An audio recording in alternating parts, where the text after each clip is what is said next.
अब आप देखिए, जातिगत जनगणना में नीतीश कुमार उल्टे फंस गए।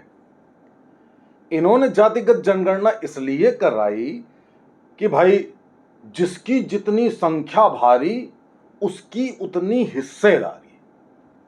अब इस फार्मूले को आप नीतीश कुमार पे अप्लाई करिए।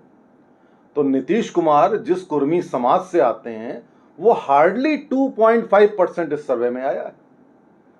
तो भैया कैसे बने बैठे हुए हो मुख्यमंत्री, इतने टर्म से बने बैठे हुए हो। तो सबसे पहले तो नीतीश कुमार खुद अपनी गद्दी छोड़ें। भाई फार्मूला यही करना है ना कि जितनी संख्या ज्यादा जिसकी होगी उतनी उसकी हिस्सेदारी होगी। तो मुख्यमंत्री कैसे बने हुए हो? मुख्यमंत्री तो फिर उसका बनेगा जो जिसकी सबसे ज्यादा संख्या हो।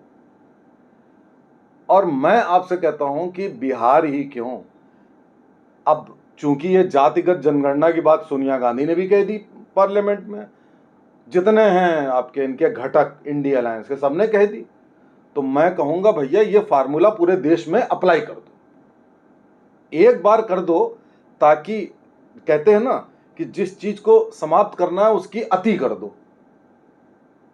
तो भैया सबसे पहले आप अप्लाई करो सोनिया गांधी और गांधी परिवार पे करो। ये जिस समाज से आते हैं वो समाज पूरे भारतवर्ष में 0.00001% भी नहीं होगा। तो भैया अगर जातिगत जनगणना कर रहे हो तो जिसकी संख्या भारी वो बनेगा प्रधानमंत्री। तो फिर गांधी परिवार का सदस्य ना आज तक बनना चाहिए था और ना भविष्य में कभी बने। तो राहुल गांधी की सबसे पहले दावेदारी खत्म करो भैया।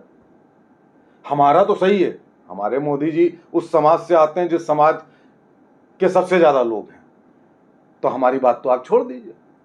अच्छा ये बताइए, कांग्रेस ने मनमोहन सिंह को 10 साल प्रधानमंत्री बनाया, उनकी संख्या, उनके समाज की संख्या कितनी है पूरे देश में? 0.1%, 0.2% होगी।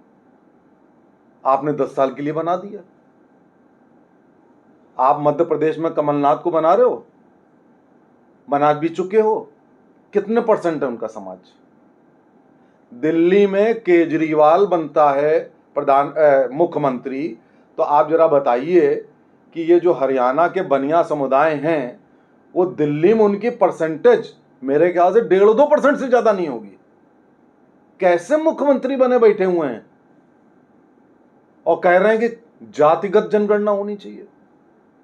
तो फिर आप सबसे पहले इस्तीफा दीजिए। तो मुझे ऐसा लगता है कि ये जितने भी ये इस किस्म की मानसिकता वाले लोग हैं, इनको सबसे पहले इनके जितने 99% नुमाइंदे वो बैठे हुए हैं जिनकी संख्या बहुत कम है, ये इस्तीफा दें, जातिगत जनगणना हो और जिसकी सबसे ज्यादा संख्या हो उसी को बना के बैठा दो, ताजपोशी कर दो। और मैं कहता हूं कि भैया ये राजनीति में ही क्यों बात कर रहे हो? सुप्रीम कोर्ट ने बिहार गवर्नमेंट को परमिशन दी जनगणना करने के लिए, वरना राज्य सरकार नहीं कर सकती। तो फिर ये न्यायालय में भी होना चाहिए। जब आप परमिशन दे रहे हो कि जातिगत जनगणना हो, क्योंकि जिसकी जितनी संख्या उतनी उसकी हिस्सेदारी, तो ये सारे न्यायालयों में भैया जिस जाति की संख्या ज्यादा हो उस जाति के न्यायाधीश होंगे, जिसकी सबसे कम संख्या होगी उसके सबसे कम होंगे, नहीं होंगे। तो भैया वहां पे ये फार्मूला क्यों नहीं अप्लाई होता भैया? केवल राजनीति में क्यों होगा? और मैं आपको बताऊं, अब ये फार्मूला आप हर जगह अप्लाई कर दो। आप हाई स्कूल का एग्जाम मत लो, जिसकी संख्या जितनी हो उतने उतने कैंडिडेट पास कर दो। आप जब योग्यता का कोई स्थान ही नहीं है तो आप उनको पास कर दो। क्योंकि अभी मैं पढ़ रहा था सोशल मीडिया पे कि साहब सिविल सर्विसेज के इंटरव्यू में साहब फलानी जाति वालों को नंबर कम दिए गए। अब वहां पर्सनालिटी टेस्ट हो रहा है, वहां भी किसी की जात डिक्लेयर होती ही नहीं, उस व्यक्ति को मालूम ही नहीं प्रोसीजर क्या है। अब जब वो ये बात कह रहा है तो मुझे ऐसा लगता है कि सिविल सर्विसेज में भी यही कर दो। डॉक्टर में तो लगभग करते ही हो, डॉक्टरी इंजीनियरिंग में और कर दो, एग्जाम लेने बंद कर दो सारे पूरे देश के। क्रिकेट मैच होता है, क्रिकेट की टीम में भी जिसकी संख्या जितनी हो उससे लो, उस समाज के इतने, उस समाज के इतने। दिक्कत क्या है? केवल राजनीति में क्यों? वैज्ञानिकों में कर दो, सेना में कर दो, हर जगह जिसकी संख्या जितनी हो उतनी कर दो, देश का बंटाधार कर दो।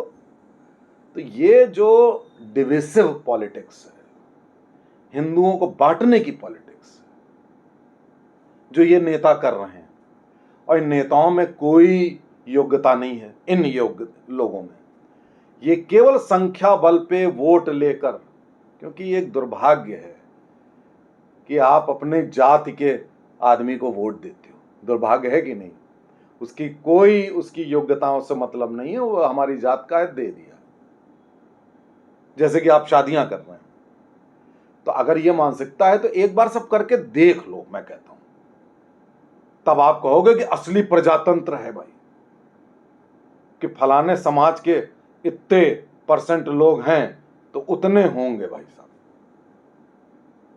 तो मैं कहता हूं कि अगर ये फार्मूला कोई सुन रहा हो भैया, तो इस फार्मूले को इस देश में लागू कर ही डालो। हमारा तो फायदा है, राष्ट्रवादी सरकार का बहुत फायदा है, नुकसान इन्हीं लोगों का है, और जो लोग परमिशन दे रहे हैं उनका नुकसान है। तो साथियों, अब जो भी कहे उनसे यही कहना कि भैया ये सारे क्षेत्र में ये फार्मूला अप्लाई कर दो, एक बार ये हो जाने दो, देखा जाए।